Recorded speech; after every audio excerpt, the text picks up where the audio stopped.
আসসালামু আলাইকুম রহমতুল্লাহ। আমি বিবাহিত আপুদের উদ্দেশ্যে কিছু কথা বলি। যে আপুরা নিজের হাজব্যান্ডকে অন্যের হাজব্যান্ড নিয়ে তুলনা করেন, আপনাদের উদ্দেশ্যে কিছু কথা।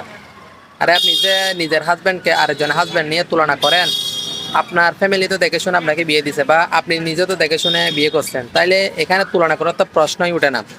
ভাই, আপনার হাজব্যান্ড কয় টাকা ইনকাম করে ওইটা নিয়ে তো আপনি সন্তুষ্ট থাকার দরকার। কারণ ভালো ফ্যামিলির মেয়েরা কখনো এই জিনিসগুলো নিয়ে কখনো তুলনা করে না, বুঝছেন?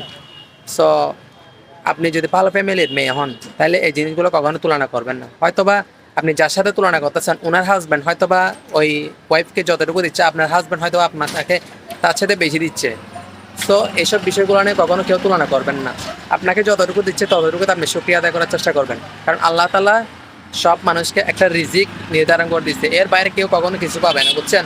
তো এসব বিষয়গুলো নিয়ে মানে স্বামীর সাথে তর্কাতর্কি বা আপনার দেখা যায় আপনার স্বামী আপনাকে যেটা দিতে পারবে ওইটা অনুযায়ী আপনি চাহিদা আপনার রাখা দরকার, বুঝছেন? তো সবাই ভালো থাকবেন, ধন্যবাদ।